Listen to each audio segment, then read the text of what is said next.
Olá, seja bem-vindo a mais um vídeo aqui do canal do Professor Cleber Paixão. Você já me conhece, sou o Professor Cleber Paixão, teólogo, mestre em ciência e religião, e aqui a gente tenta divulgar boa teologia, teologia saudável. Pois bem, você está me acompanhando ao longo dessa semana, já postei 2 vídeos nessa semana, e hoje eu vou postar mais um, e vai fazer parte de uma playlist, né, que eu vou dar o nome de EBD, de Escola Dominical, Escola Bíblica Dominical. É fundamentado na revista CPAD. E aí eu vou falar o porquê. Mas antes de mais nada, se você gosta do conteúdo do meu canal, curte o vídeo, se inscreva no canal, curte o vídeo, deixe seu joinha para que o vídeo chegue a mais pessoas, deixe seu comentário para que todos entendam que o vídeo é relevante. Tá faltando muito comentário, deixe seu comentário positivo. E também compartilhe entre os amigos nas suas redes sociais, me marca também no Instagram, nos lugares, essa aula também. Outra coisa importante, se quiser ser colaborador do canal, seja e ajude o canal a crescer. Dito isso, meus irmãos, estava com problema de instabilidade na minha plataforma lá do curso, mas já foi resolvido, graças a Deus. Uma luta, mas nada que Deus não coloque as coisas no seu devido lugar. Tá bom? Então, se alguém tiver com algum problema de acesso, me chame, a gente resolve. Um golinho de café, só um momento, só mais um momento. Você já se perguntou? Eu fiz uma proposta há uns tempos atrás aqui, se a igreja que nós frequentamos tivesse uma escola bíblica dominical. Muita gente fala assim: ah, isso é um perigo, porque o estudo bíblico, porque é do inimigo, que o estudo bíblico é o adversário, é um espírito, é um demônio, que essas baboseiras que sempre tem um doido varrido falando umas besteiras dessas. E eu fico muito triste quando o doido varrido tá falando em cima do púlpito, falando que teologia não presta, que não sei o que, não sei o que. Mas eu tenho por mim que ela é relevante para o ensino da igreja, para a edificação do corpo de Cristo. E não precisa ser nada muito elaborado, muito rebuscado. E a Assembleia de Deus, como uma instituição religiosa, ela já provou isso, que não precisa. Ela tem uma revista, ela escolhe sempre um pastor teólogo para escrever ali o assunto daquele trimestre, né? E aí cada igreja, cada localidade compra as revistas e eu sei porque eu já participei disso. E o professor ministra a aula ali no trimestre de escola dominical. Todas as igrejas, quando eu estive na Assembleia de Deus, na igreja que eu pastoreava, todas elas que eu pastoreei, teve escola bíblica dominical de manhã. Era sempre um pouquinho antes ali do culto e tal. Ah, no nosso meio é difícil, porque de domingo tem a reunião de jovens em muitas igrejas. Qual seria a minha ideia? Fazer de sábado de manhã. Teria no culto online e depois, ao longo de cada igreja, teria o seu momento de escola dominical, cada irmão de ministério ou algum outro que o irmão de ministério delegasse poder para ele ministrar a aula, né? De manhã no sábado, para não atrapalhar. Isso é muito bom, gente. Edifica a igreja fica muito forte. Eu vi um vídeo um tempo atrás, uma pessoa tentou zombar de uma assembleiana. E só que ele tentou zombar, mas a Assembleia era retada no conhecimento bíblico. E aí ele não conseguiu humilhar, o ateu não conseguiu humilhar, porque a mulher era boa, tinha uma espada afiada e era boa de estudos bíblicos. Então, assim, isso é tudo força, isso é fruto da escola dominical. É de suma importância. E como seria? E para você ter uma ideia mais ou menos, eu vou fazer isso aqui no meu canal. Lógico, internet é gravado, eu vou gravar aqui e tal, não vou poder dialogar. Numa escola dominical, muitas vezes o aluno levanta uma mão, tem uma dúvida, uma outra aluna tem uma dúvida, faz uma pergunta, e aí fica mais enriquecido. Aqui não tem como isso, mas você já vai ter uma ideia, você vai poder entrever, vislumbrar a, como que seria uma escola dominical na nossa igreja, na igreja que nós frequentamos, CCB. E vamos falar, então, eu vou usar como base a revista bíblica da Escola Dominical da Assembleia de Deus, a CPAD. O assunto desse semestre é Trindade. O assunto do trimestre que eles escolheram para esse trimestre, Trindade. uma igreja pentecostal trabalha no núcleo da fé cristã. O núcleo da fé cristã, uma igreja pentecostal trabalhando. É de se elogiar. É deixar aqui o elogio. Que é uma doutrina que é a principal doutrina e tem gente que coloca a margem da teologia, a margem dos estudos bíblicos. É um absurdo, é um contrassenso. E a Assembleia de Deus está de parabéns por essa escolha. Então, é um assunto que é muito caro para mim. Eu estudo, leio e pesquiso sobre esse assunto há muito tempo. Sou apaixonado por esse assunto. E hoje nós vamos ministrar essa aula a respeito disso. Não mudei nada, usei o slide deles mesmo, da própria CPAD, como fonte, como base para a aula de hoje. Não alterei nada, só para você ter uma ideia. Então vamos lá. Como que seria uma aula de escola dominical ou de sábado de manhã na igreja que frequentamos? Vamos lá, vamos delinear aqui. Vou dividir a telinha. Ó, telinha pequenininha. Vamos lá. Ó, tudo que tiver aqui é os slides que eles mesmos dispuseram. Lógico, uma outra formação. Eu só formatei a estética, mas o conteúdo é o mesmo. Não mudei nada. Essa é a revista. E eles fazem sempre assim, ó. Tem a revista Escola Dominical. Tem os slides que a própria CPAD disponibiliza para cada professor de EBD. E tem um livro, que é um assunto mais extenso. Se a pessoa se interessar, ela vai lá e compra o livro para se aprofundar no assunto. Tá bom? Então é isso.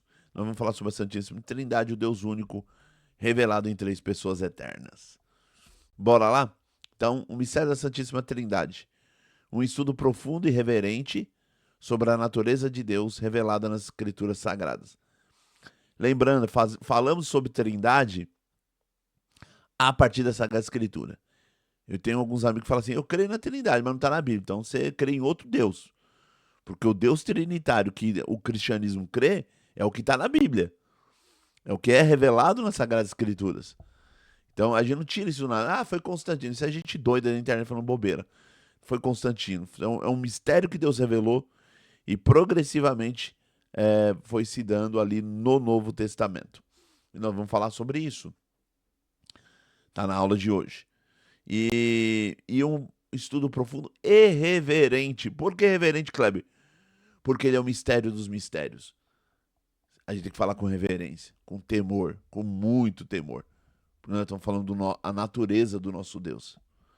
Tá bom? Então bora lá. Uma jornada de 13 lições sobre a Trindade. Vai ser 13 lições, né? Essa é a primeira.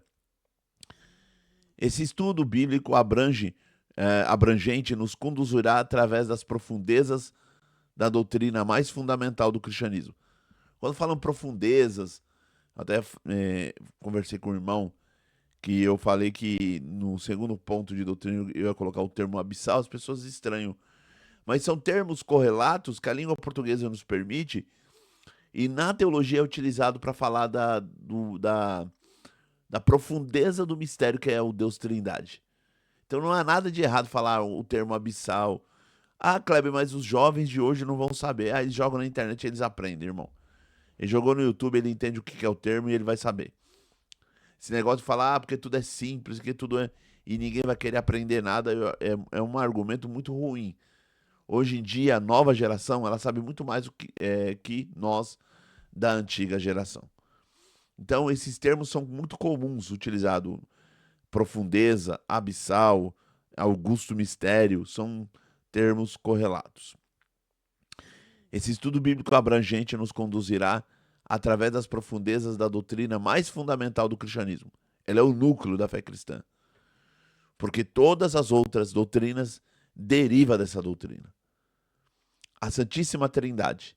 Ao longo de 13 lições, cuidadosamente estruturadas, exploraremos a revelação divina de um Deus único que existe eternamente em três pessoas distintas: o Pai, o Filho e o Espírito Santo. Entendemos que é um mistério revelado. Foi revelado na experiência da vida do Cristo, do Jesus de Nazaré. E isso ficou registrado nas Sagradas Escrituras.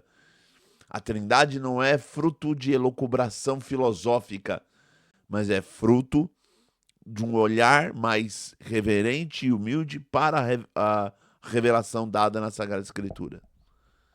Cada lição foi preparada com profundo respeito, reverência, buscando não apenas informar, mas transformar nossa compreensão de quem Deus é.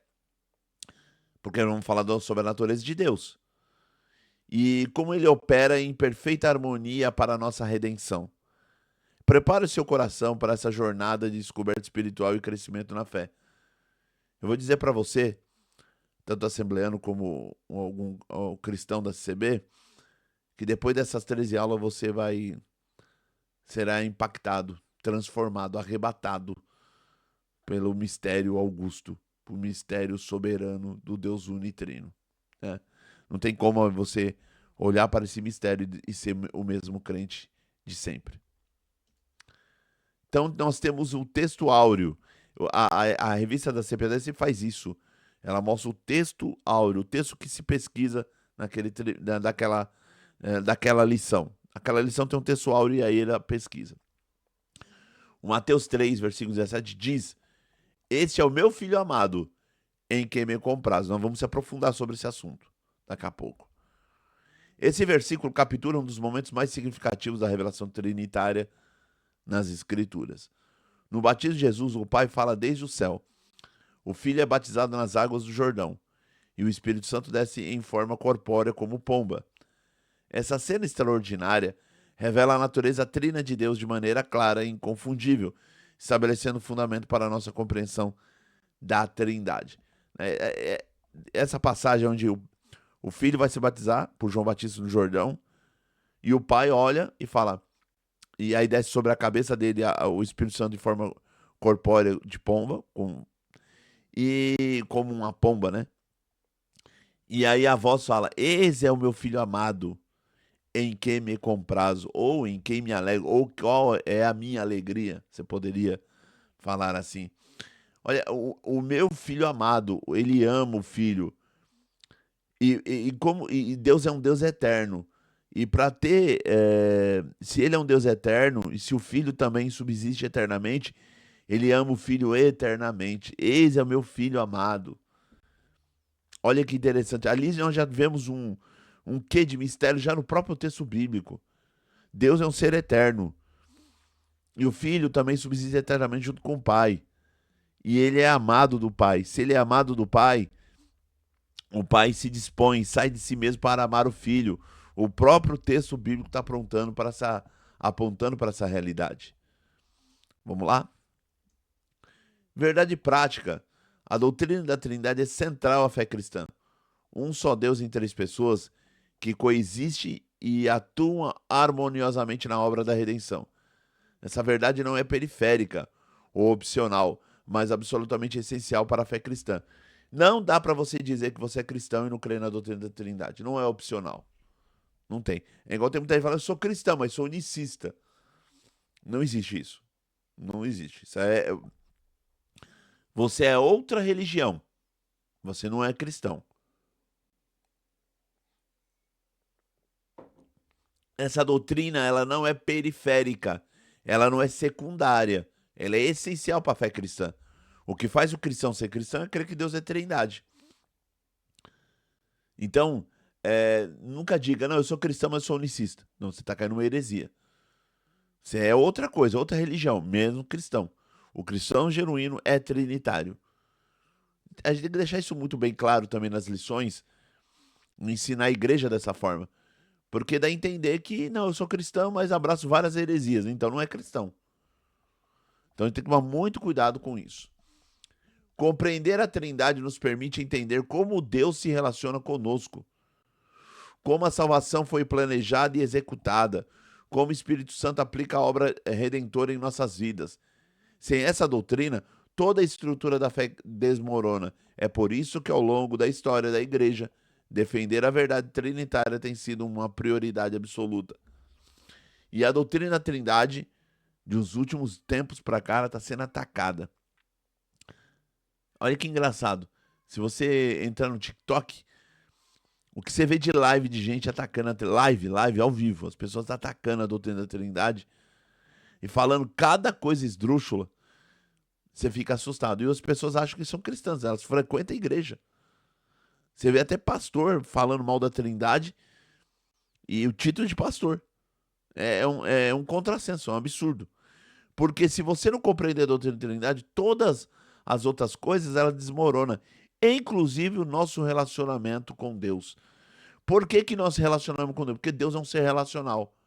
E para ser eternamente um Deus eterno, para que ele seja um Deus eterno e eternamente relacional, ele precisa de uma segunda pessoa para se relacionar. Então, eternamente, Deus sempre foi uma família. Eternamente, Deus sempre foi diálogo. A gente precisa colocar isso na nossa cabeça. Então, vamos lá. Leitura bíblica. Vamos para o texto bíblico. No versículo, no Mateus 3, 13 ao 17, nós temos a chegada de Jesus. Versículo 13. Então veio Jesus da Galiléia, ter com João junto do Jordão, para ser batizado por ele. Versículo 14. Mas João opunha-se a ele, dizendo, : Eu careço de ser batizado por ti, e vens tu a mim? Versículo 15. Jesus, porém, respondendo, disse-lhe: Deixai por agora, porque assim nos convém cumprir toda a justiça. Então ele o permitiu. A revelação trinitária, versículo 16. E sendo Jesus batizado, saiu logo das águas.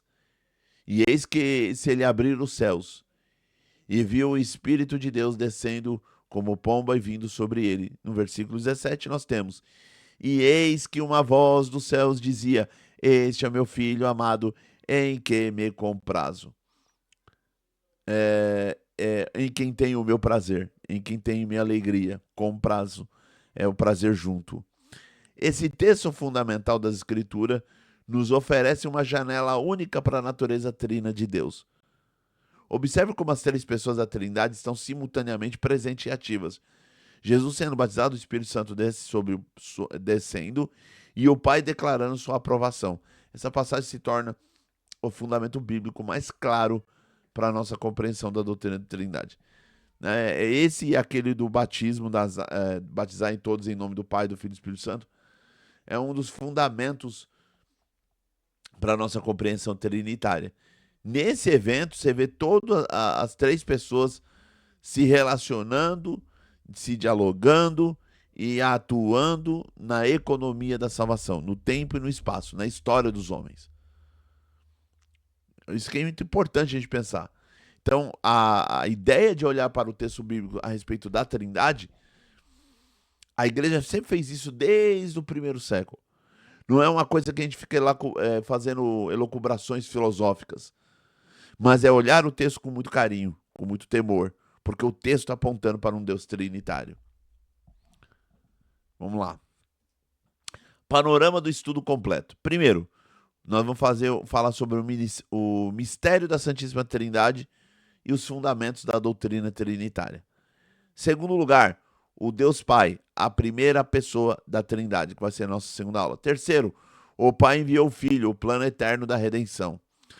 Quarto, vamos falar sobre a paternidade divina, Deus como nosso Pai Celestial.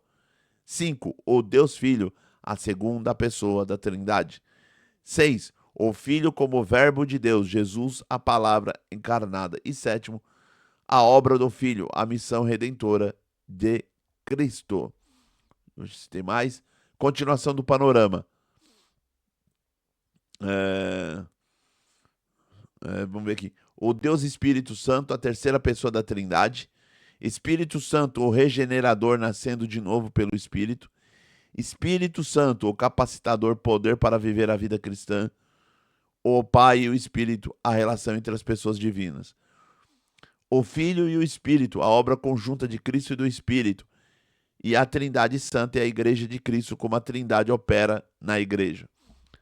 Essas 13 lições foram cuidadosamente organizadas para construir progressivamente o nosso entendimento da Trindade, começando com o mistério em si, explorando cada pessoa divina individualmente e culminando com a aplicação prática dessa doutrina na vida da Igreja. A lição 1, introdução, um panorama bíblico sobre a Trindade. Nós vamos falar sobre isso hoje. Vamos falar sobre o conceito bíblico de trindade, compreendendo a natureza trina de Deus revelada nas Escrituras. Vamos falar sobre a necessidade e importância, porque essa doutrina é fundamental para a fé cristã. Em terceiro lugar, evidências no batismo de Jesus, a manifestação clara das três pessoas divinas. Quarto lugar, distinção e unidade, como Deus é simultaneamente um e três. Relevância para a fé cristã, implicações práticas e teológicas.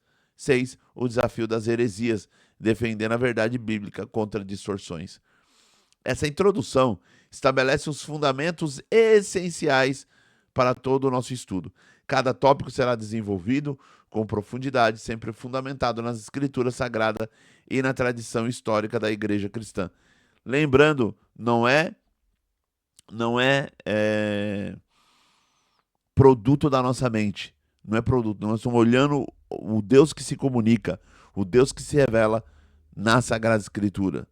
Por isso que é importante entender a Bíblia que ela é a palavra de Deus e não ela contém. Porque essa doutrina fica fundamentada na Sagrada Escritura. E se você entende que a Bíblia é a palavra de Deus, você tem um fundamento mais sólido para desenvolver e pensar essa doutrina. Vamos lá. Primeiro, revelação trinitária no batismo de Jesus. A manifestação da Trindade no Novo Testamento. E aí nós temos o conceito bíblico da Trindade. Trata-se de uma doutrina que ensina que Deus é ao mesmo tempo uno e trino.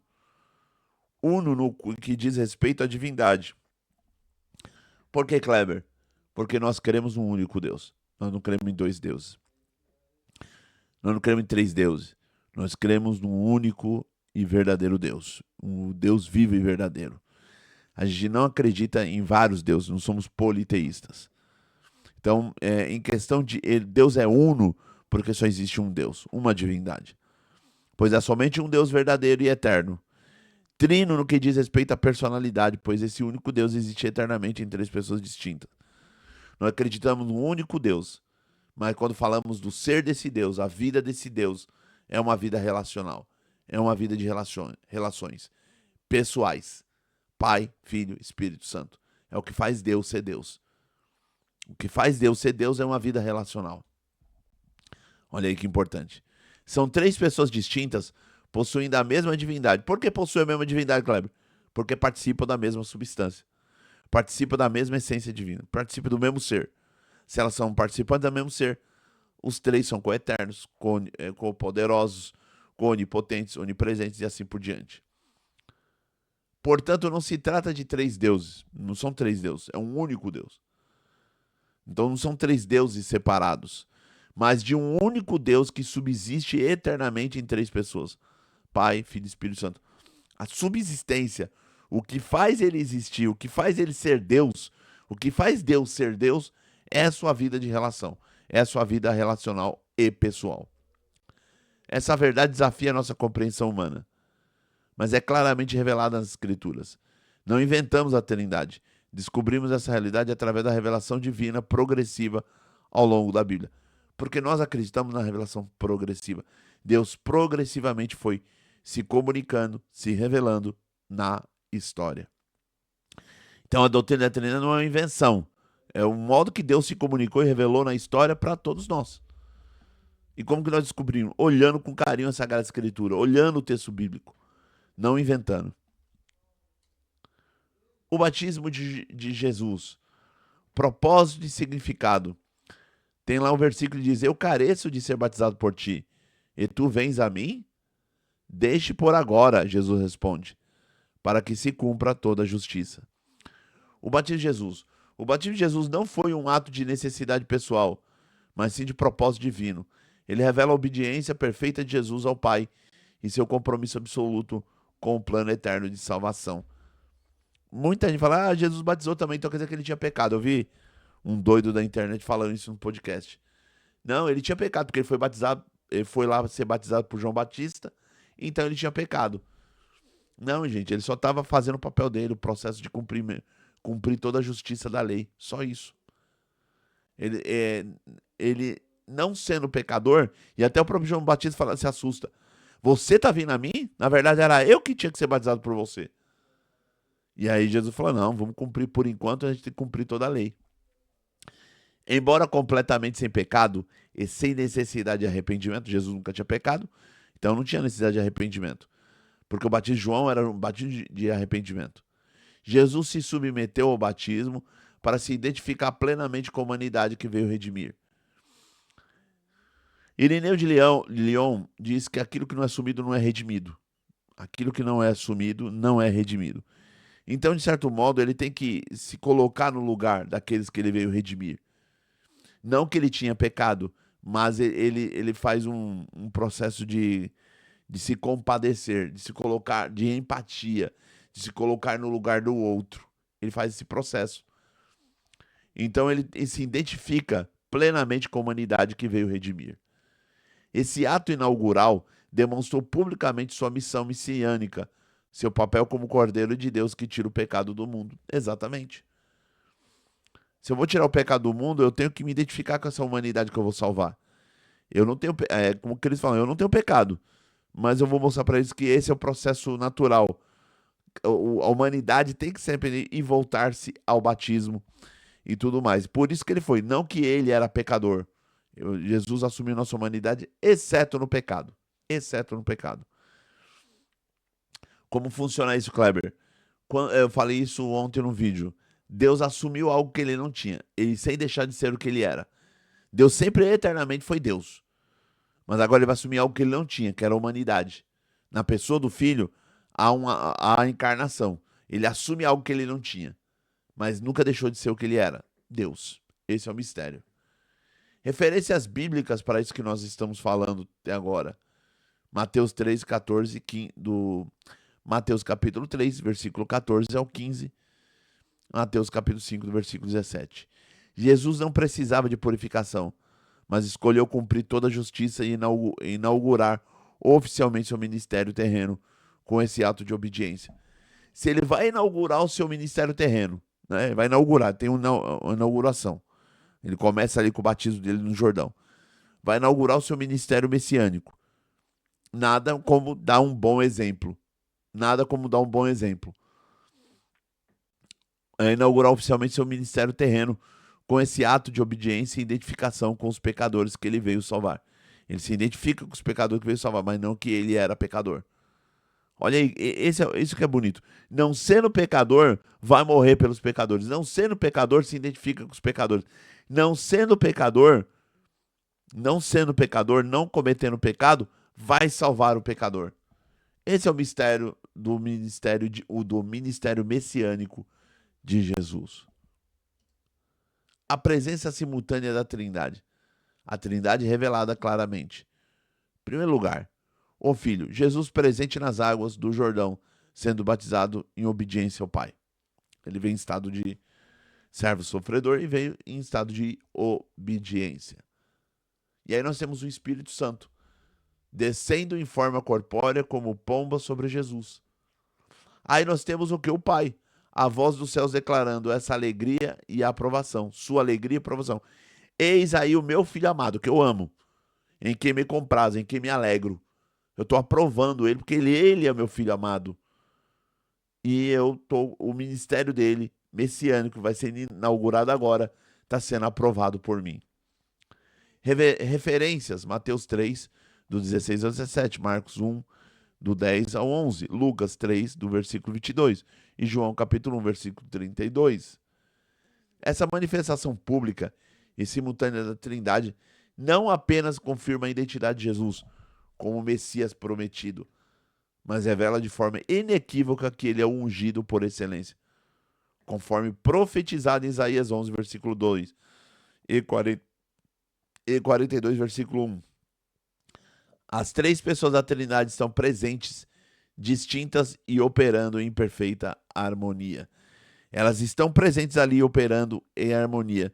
Não é só, o Filho não veio sozinho na economia da salvação, ele veio com o Espírito, porque na economia há as suas missões. No decorrer dessas 13 aulas, nós vamos falar sobre isso. No tempo e no espaço, Deus envia o seu Filho e o Espírito Santo. E nós chamamos isso de missões. Mas não é que em algum momento houve separação. Toda a Trindade estava na encarnação, toda a Trindade estava em algum momento com o Filho de Deus em seu mistério, de justificação dos pecados. Todo o ministério de Cristo, toda a Trindade estava lá, porque a Trindade não se separa. Esse é o mistério, não há separação. Compreensão essencial. É fundamental compreender que essa unção não transforma Jesus em filho de Deus. Tem uma heresia muito antiga que dizia: não, agora ele é filho de Deus, a partir do batismo de João Batista. Não, ele é filho de Deus, coeterno com o Pai, eternamente. E quando ele assume a nossa humanidade, é o Filho encarnado. E quando ele vai começar o batismo, o Espírito Santo desce sobre ele e ele é batizado nas águas e assim por diante. Não é que agora ele é filho de Deus. Ele é filho de Deus, mas começando seu ministério messiânico. E nem indica que ele havia se tornado Messias apenas então. Antes mesmo de nascer, já havia profecias claras sobre sua identidade e posição divina, como Lucas 1, 32, 35 declara explicitamente. Exato. Não é que ele vai se tornar um Messias, ele vai começar seu ministério messiânico, mas ele veio como Messias. Ele veio como Messias porque as profecias já declaravam ele como Messias, a respeito da sua vida. Mas ali começa o seu ministério, inicia-se o seu ministério. É legitimado o seu ministério messiânico pela voz do Pai. Esse é o meu filho amado, em quem me comprazo, em quem me eu alegro. Então, nesse sentido, precisamos entender que houve uma chancela de Deus, do próprio Pai, no ministério do Filho. Então, não é que o Filho começa a ser filho nas águas, ou começa a ser Messias nas águas. Tudo já foi... o Filho é coeterno com o Pai de antemão, desde toda a eternidade. E todo esse mistério messiânico já havia sido profetizado lá no Antigo Testamento. Então, muita gente acredita em algumas heresias que diz que Jesus se tornou filho de Deus a partir do batismo. Só que essa heresia é antiga, século III, século IV, já diziam alguma coisa a respeito disso. Mas não é isso que as Sagradas Escrituras apontam. Confirmação celestial da identidade de Jesus. Esse é o meu filho amado, em quem me comprazo. A voz do Pai, a voz audível do Pai no batismo de Jesus, confirma de forma pública e incontestável a identidade divina e messiânica de Jesus. Essa não é uma afirmação privada ou subjetiva, mas é uma declaração celestial testemunhada por todos os presentes. A voz do Pai testifica que ele é o Filho amado, que ele é divino, que ele é o Filho de Deus. Isso aqui não é algo fundamentado na subjetividade. Antes de tudo, é Deus confirmando: ele é meu filho amado. Ele é meu filho que alegra o meu coração. Ele é meu filho. Então, se é filho, é Deus. Se ele é filho, ele é Deus. Se ele é o filho de Deus, ele é Deus. Desse modo, a voz de Deus autentica não somente a missão redentora de Jesus, mas demonstra também sua filiação divina eterna. Porque se o Pai é eterno, e ele fala, no tempo ele fala: eis é meu filho amado, então o filho também é eterno. Então o filho também é Deus. Então a voz do Pai está autenticando, chancelando que ele é Deus, que ele é filho de Deus e que ele tem uma filiação eterna. Jesus é o filho em que o Pai tem completo prazer e satisfação. Eu sempre digo que na eternidade, antes de anjos, arcanjos, querubins, serafins, havia só alegria eterna do Pai amando o Filho, o Pai saindo de si e se doando ao Filho de forma completa. E o Filho não é egoísta, pega todo esse amor e devolve ao Pai. Então há um eterno diálogo de alegria, de amor, de declaração na eternidade. O que isso acontece a partir da criação, a partir da história da redenção, é Deus convidando as suas criaturas a participar desse grande diálogo, dessa grande dança de amor, de misericórdia, de perdão e assim por diante. A voz de Deus evidencia que o ministério de Jesus começa não apenas com a unção do Espírito Santo, mas também com a plena aprovação do Pai. Uma verdade essencial para compreender o mistério da Trindade agindo em perfeita harmonia na obra da redenção. Não é só o filho: pai, você não quer salvar. Já vi gente fazendo isso em púlpito. Você não quer salvar, mas eu vou lá salvar. Eu vou lá salvar porque você não quer salvar, mas eu quero salvar. Isso não existe. Esse diálogo não existe. Tudo ali é conforme o coração trinitário de Deus. O desejo de criar, o desejo de salvar, o desejo de redimir, A encarnação, a crucificação, a ressurreição, tudo estava dentro do projeto trinitário de Deus.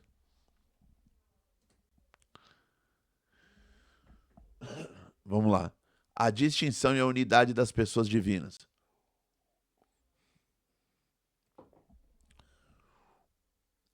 Aqui que nós vamos falar é no tempo e no espaço, tá? No tempo e no espaço há algumas missões, tá bom? No tempo e no espaço. O Pai planeja a salvação, você poderia pensar assim. O Filho executa a redenção.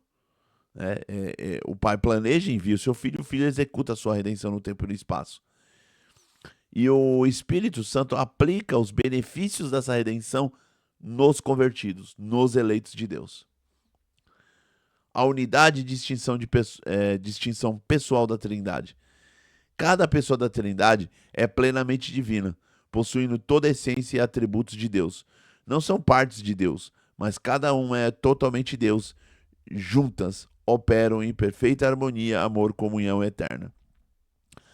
A obra da salvação revela de forma extraordinária essa unidade dinâmica. O Pai planeja, o Filho executa e a obra redentora na cruz. E o Espírito Santo aplica os benefícios dessa salvação aos eleitos.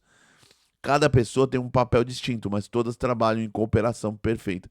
O papel no tempo e no espaço são distintas, mas todas cooperam no mesmo propósito, que é adentrar no drama da salvação humana e salvar o homem desse drama, dessa situação. Importante salientar que também na eternidade há algumas distinções.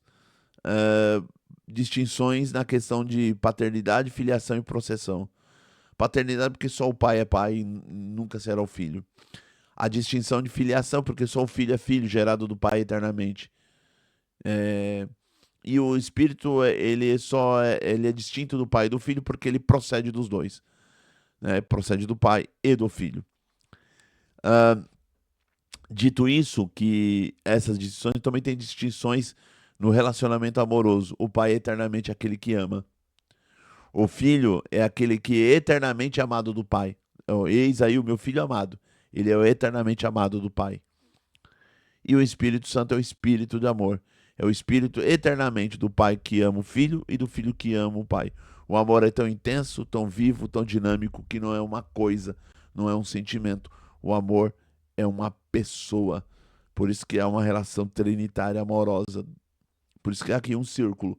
Sempre um círculo apontando para a eternidade de amor, de relacionamento.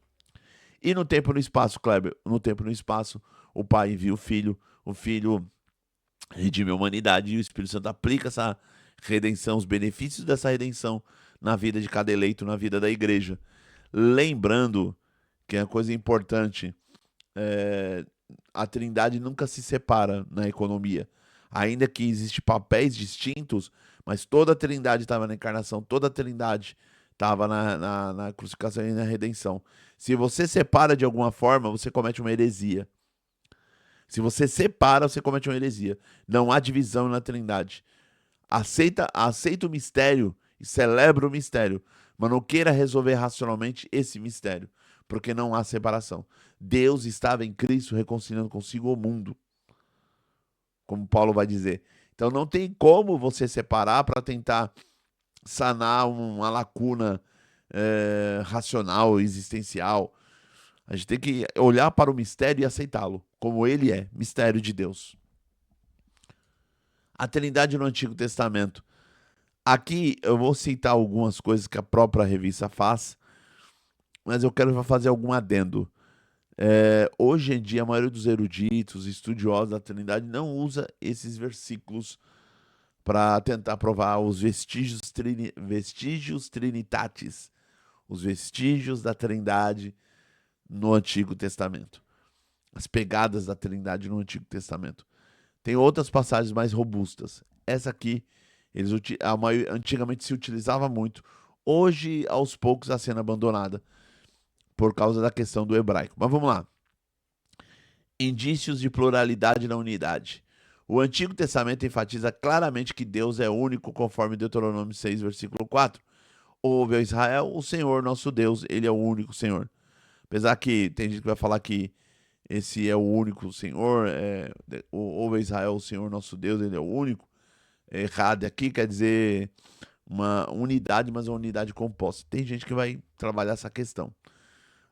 E tem gente que acaba colocando de lado essa questão, sendo que há outros textos do Antigo Testamento apontando para uma trindade melhor que esses. Um dos exemplos mais claros e intrigantes é o termo Elohim, que aparece logo no primeiro versículo da Bíblia. Gênesis 1, versículo 1. Bereshit bara Elohim. A palavra está no plural, mas o verbo que acompanha, bara, criou, estar no singular. Porque aí é complicado, porque a palavra Elohim pode apontar para deuses, por isso que os outros povos usavam também o termo Elohim, pode apontar para deuses, e muitas das vezes aqui são plurais, que as pessoas chamam de plural majestático. Coloca-se assim no plural para apontar a realeza e a majestade dessa divindade. Gênesis 1, 26, façamos o homem à nossa imagem, também está no plural. Gênesis 11, 7, eis, desçamos, confundamos ali a sua linguagem. Essa construção gramatical incomum em hebraico revela algo muito mais profundo do que simples estilo literário. Deus é um, mas não solitário. Ele existe em comunhão eterna dentro de sua própria natureza triuna. Deus não é solidão, isso eu concordo. Deus não é solidão. Desde toda a eternidade, Deus não é solidão. Deus não criou por carência, né? Já que nós estamos falando aqui de criação, Deus não criou por carência, mas por extravagância e extrapolar de ser amor em abundância. Tem tanto amor, que resolveu criar. E então toda a criação é fruto do seu amor, fruto do relacionamento amoroso que ele tem com o pai, tem com o filho tem com o pai. Então não é por carência. Deus não criou porque estava solitário. Ah, estou sozinho aqui, eu vou criar alguém aqui. Vou criar o ser humano. Deus não criou por ter solidão nele, por uma depressão. Deus não era solitário, Deus era a família desde toda a eternidade. A Trindade no Novo Testamento, da revelação implícita à explícita. Se no Antigo Testamento a doutrina da Trindade é apresentada de forma implícita, ou seja, está implícito no texto, né? E de forma velada, no Novo Testamento ela é revelada de maneira explícita, demonstrada e confirmada em numerosas passagens. Além do batismo de Jesus, encontramos a Trindade claramente mencionada em diversos contextos. Vamos lá. A grande comissão. Portanto, ide e ensinai todas as nações, batizando-os em nome do Pai, do Filho e do Espírito Santo. Mateus 28, do 19 ao 20. Essa é a grande comissão. Lembrando que esse batizando-os em nome, esse em nome está no singular no grego, né? Porque qual é o nome de Deus? Pai, Filho e Espírito Santo. Esse é o nome. No nome, qual é o nome de Deus? Pai, Filho e Espírito Santo. Que já vemos uma revelação. Ou seja, e outra, esse batismo, traz a ideia de mergulhar. Então, se eu vou batizar em nome do Pai, do Filho e do Espírito Santo, nós vamos ser batizados na realidade de Deus. Você entra no mundo de Deus, na vida de Deus, partícipes da vida de Deus, da nova natureza divina. A bênção apostólica, a graça do Senhor Jesus Cristo e o amor de Deus e a comunhão do Espírito Santo sejam com todos vós, segundo Coríntios 13, versículo 13. A bênção apostólica, e com suas variantes, já demonstrava que a igreja primitiva tinha uma crença trinitária. Se você não tinha uma tríade ali já mais robusta, pelo menos uma díade já tem, mas nessa saudação você já vê uma tríade. Quer ver um autor muito importante para nós entendermos que na igreja primitiva, já no primeiro século, já se adorava Jesus como Deus, já tinha uma noção trinitária nas grandes comunidades. Tem um livro chamado do teólogo chamado Larry Hurtado, né? Senhor Jesus Cristo, o nome, acho que do livro, da editora Academia Cristã. Ele já aponta para isso, que já nos primeiros séculos a igreja primitiva tinha uma ideia trinitária. Só não tinha a doutrina desenvolvida, mas a ideia já estava lá. Entendeu? Já estava. O que a igreja já tinha compreendido que Deus é uma trindade, só não sabia explicar, usar o vocabulário e assim por diante. Então, nós temos também a trindade na obra da salvação. Abre aspas, eleitos segundo a presciência de Deus Pai, em santificação do Espírito, para obediência e aspersão do sangue de Jesus Cristo. 1 Pedro 1, versículo 2. Eleito segundo a presciência de Deus Pai. Foi eleito segundo a presciência de Deus. Em santificação do Espírito. É o Espírito Santo que está santificando. E santificando para quê? Para você ser obediente à aspersão do sangue de Jesus Cristo. Já vê também um linguajar trinitário. Unidade na diversidade da igreja. Há um só corpo e há um só Espírito, um só Senhor, um só Deus, Pai de todos.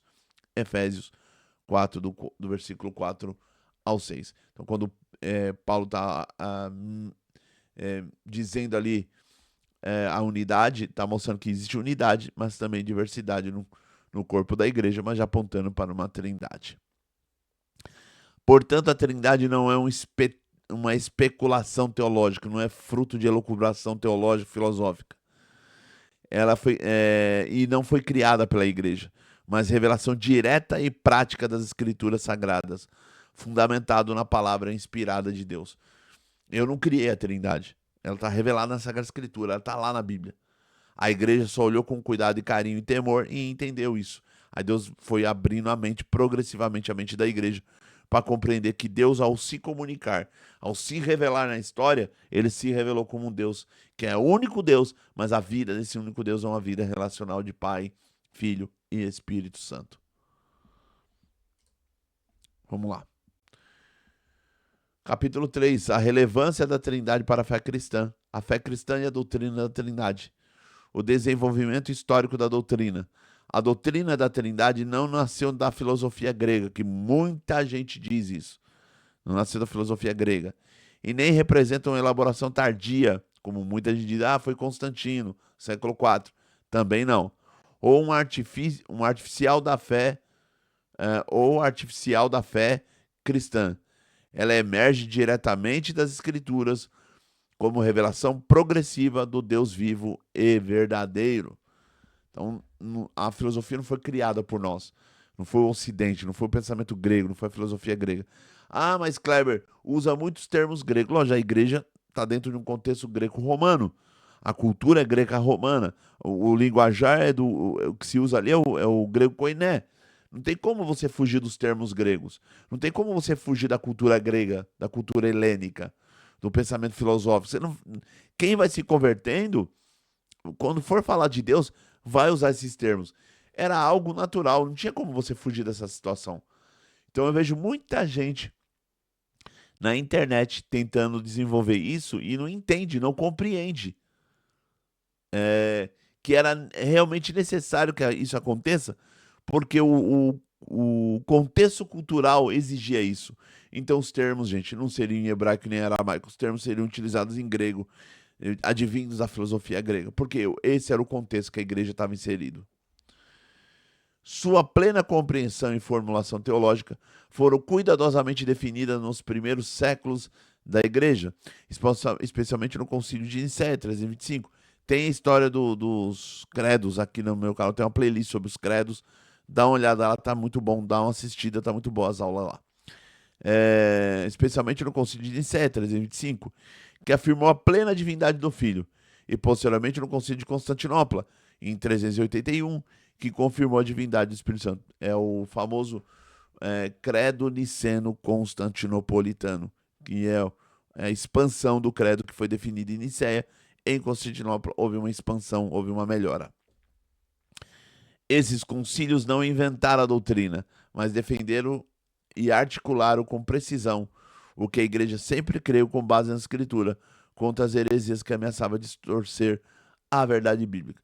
Todos os concílios, irmãos, elas nascem de uma questão muito importante. Todo concílio define ali os credos, né? Esses dogmas, esses credos, têm no núcleo dele duas características. Primeiro, afirmar o que a igreja acredita a partir da revelação, a partir da Bíblia. E, ao mesmo tempo, a fala é bem colocada para rechaçar as heresias que estão circulando na igreja.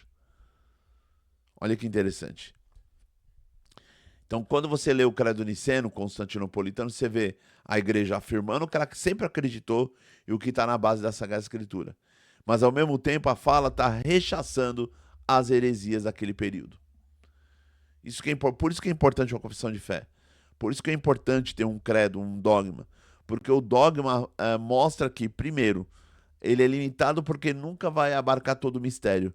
Mas ao mesmo tempo ainda que não abarque todo o mistério, mas você não fica perdido na história. O dogma te norteia.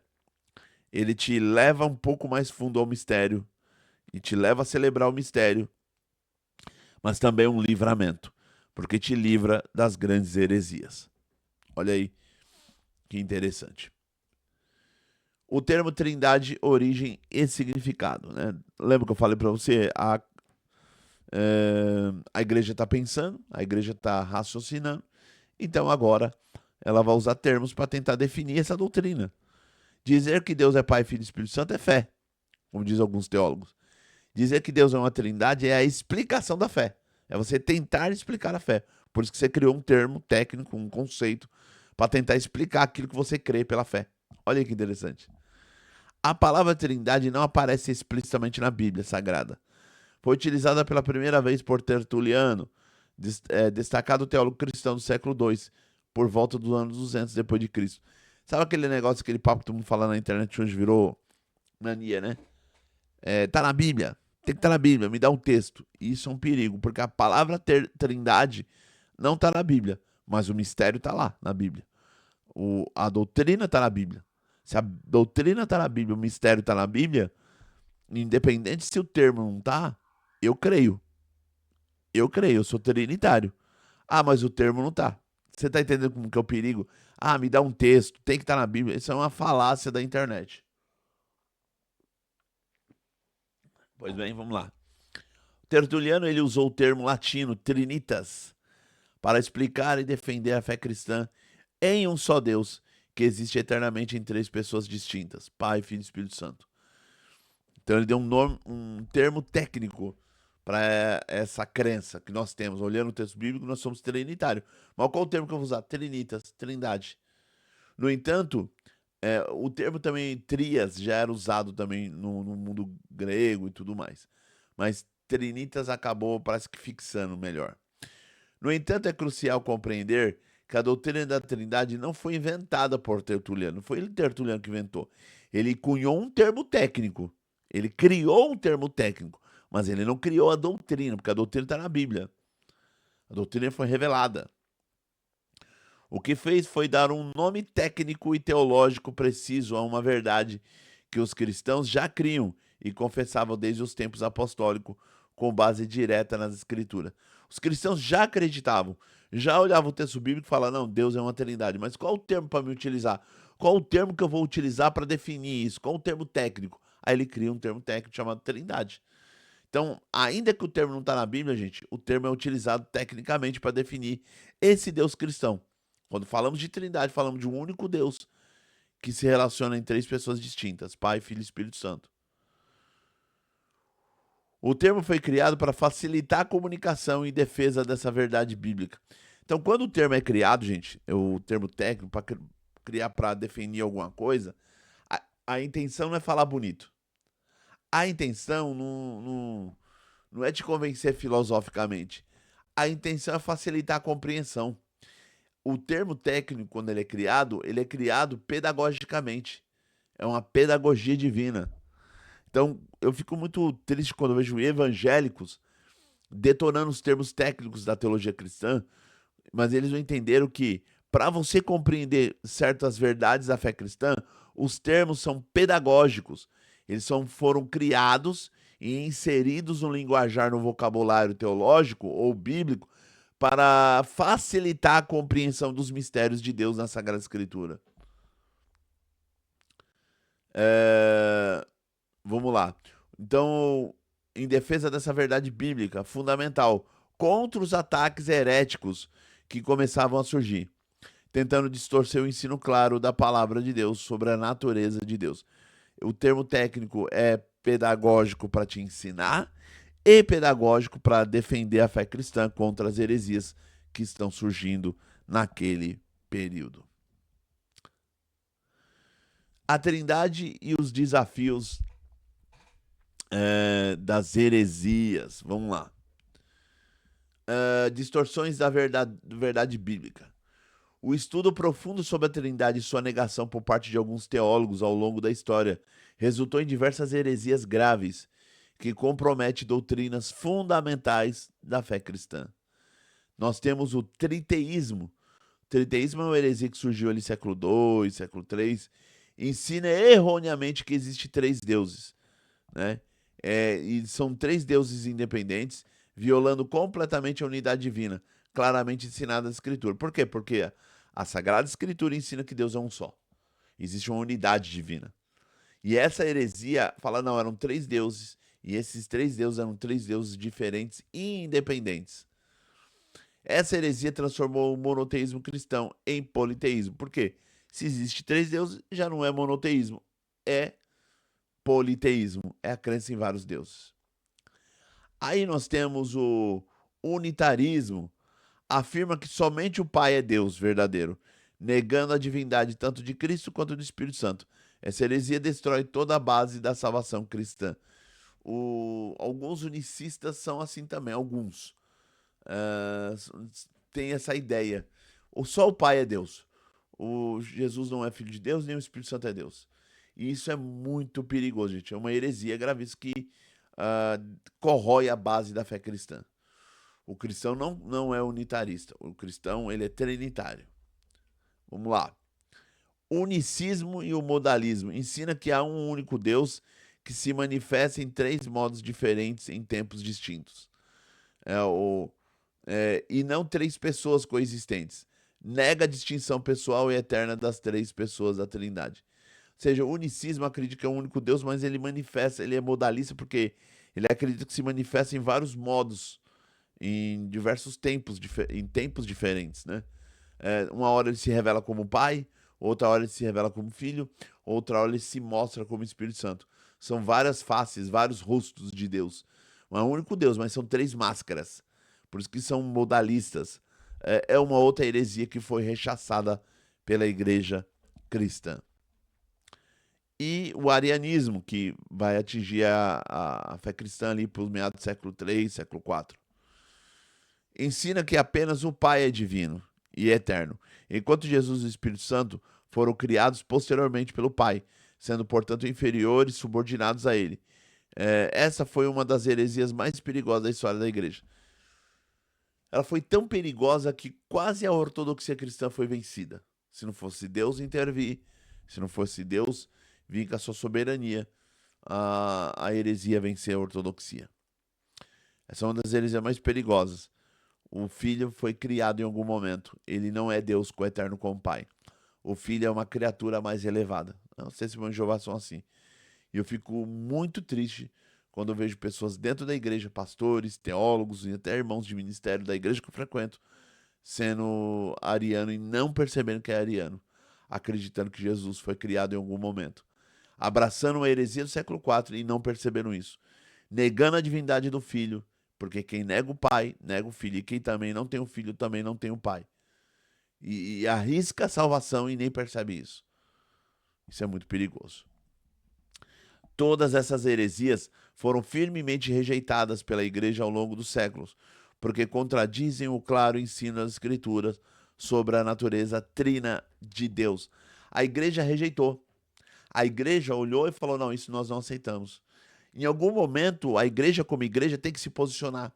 Ela tem que dizer: isso não é de Deus, isso não está revelado na Sagrada Escritura, isso não tem referência na Bíblia. Em algum momento, a igreja tem que rejeitar alguma doutrina que muitas das vezes surge no nosso meio. Vou dar um exemplo, uma doutrina que está atacando muito a fé trinitária hoje em dia no mundo evangélico, o unicista. Só que eu não vejo ninguém se posicionando e falar: o unicismo é heresia, gente. Ninguém fala nada, deixa rolar. Mas se mexer na doutrina do pastor, se mexer na doutrina do dízimo, se mexer na qualquer outra doutrina, é uma briga terrível. Mas a doutrina da Trindade estão deixando atacar à vontade. Sendo que esse é o núcleo da fé cristã. Para que as outras doutrinas sobrevivam, essa tem que estar de pé. Então tem muita tem muita gente na internet atacando a doutrina trinitária. Só que os cristãos verdadeiros não estão reagindo. E fico muito feliz pela editora CPAD lançar uma revista de escola dominical falando sobre Trindade em pleno ano de 2026. Tá de parabéns, CPAD. Deus que te abençoe. Parabéns o pastor que escreveu a revista. Parabéns quem montou os slides. Tá de parabéns a Assembleia de Deus. Deus abençoe. Isso é muito importante pra gente. E conclusão e reflexão final, compreendendo o mistério. Honestidade da fé. Diante de tudo que estudamos sobre a Santíssima Trindade, chegamos a uma conclusão importante e honesta. Vamos chegar a algumas conclusões honestas. Humildade intelectual. Uma coisa é dizer, eu não entendo completamente a doutrina da Trindade, o que é uma confissão honesta de nossas limitações humanas. Quando você diz assim, eu não compreendo o mistério, Kleber, é muito complicado para mim. E se você está sendo honesto, eu também eu entro na fila. Eu não compreendo todo o mistério. Aliás, dizer que compreende seria uma arrogância muito grande. Eu também não compreendo todo o mistério. Mas vamos lá. Rejeição da heresia. Outra coisa completamente diferente é dizer que a doutrina da Trindade é falsa, pagã ou antibíblica, o que contradiz frontalmente o testemunho das Escrituras. Você dizer que não compreende o mistério, tá valendo, tá tudo certo, tá dentro do jogo. E eu entro na fila disso aí também. Só um momento. Só um momento. Ter filho tem que dar o cartão pro filho. Então vamos lá. Então, podemos dizer aqui, peço perdão aqui, que o meu filho entrou aqui, que é o cartão. É brincadeira. Então vamos lá. Uma coisa é você dizer que você não crê na Trindade, tá tudo certo, top, valeu, tá tudo dentro dos conformes. Outra coisa muito grande, muito diferente, é você negar a Trindade. Ou falar que ela é falsa, falar que ela é pagã, falar que ela é antibíblica. Isso é complicado, gente. Isso é triste. O salto é muito grande de você falar que não acredita e de você falar que você não entende o mistério e depois saltar para uma afirmação dizendo não, ela é um paganismo, foi feita por Constantino, né, ela não é de Deus, ela não está na Bíblia. Isso é um salto muito grande que não devemos cometer. Gente, isso compromete a nossa salvação. É o núcleo da fé cristã. Compromete a nossa salvação. Realmente, a nossa mente finita é limitada para compreendermos a doutrina da Trindade em sua plenitude, em todos os seus aspectos. Deus, em sua natureza infinita e eterna, transcende completamente a nossa capacidade de compreensão total. Não dá para compreender totalmente Deus. Não dá para abarcar toda a realidade que Deus é. Isso não torna a doutrina da Trindade, ah, não torna a doutrina falsa ou irracional. Se ela está além da nossa razão, ela é supra-racional. Ela está para além da própria razão, ela é supra-racional. Isso não torna ela irracional. Mas a doutrina falsa ou irracional, mas sim demonstra que Deus é infinitamente maior do que podemos imaginar. Nossa fé não requer compreensão exaustiva, mas confiança humilde na revelação que Deus nos deu em sua palavra. Nós não podemos compreender Deus exaustivamente, porque o dia que compreendermos exaustivamente Deus, nós seremos Deus. Se eu entendo tudo de Deus de forma exaustiva, eu sou Deus. Não dá pra... Então, Deus sempre será um mistério. Deus sempre está para além da nossa realidade. Né?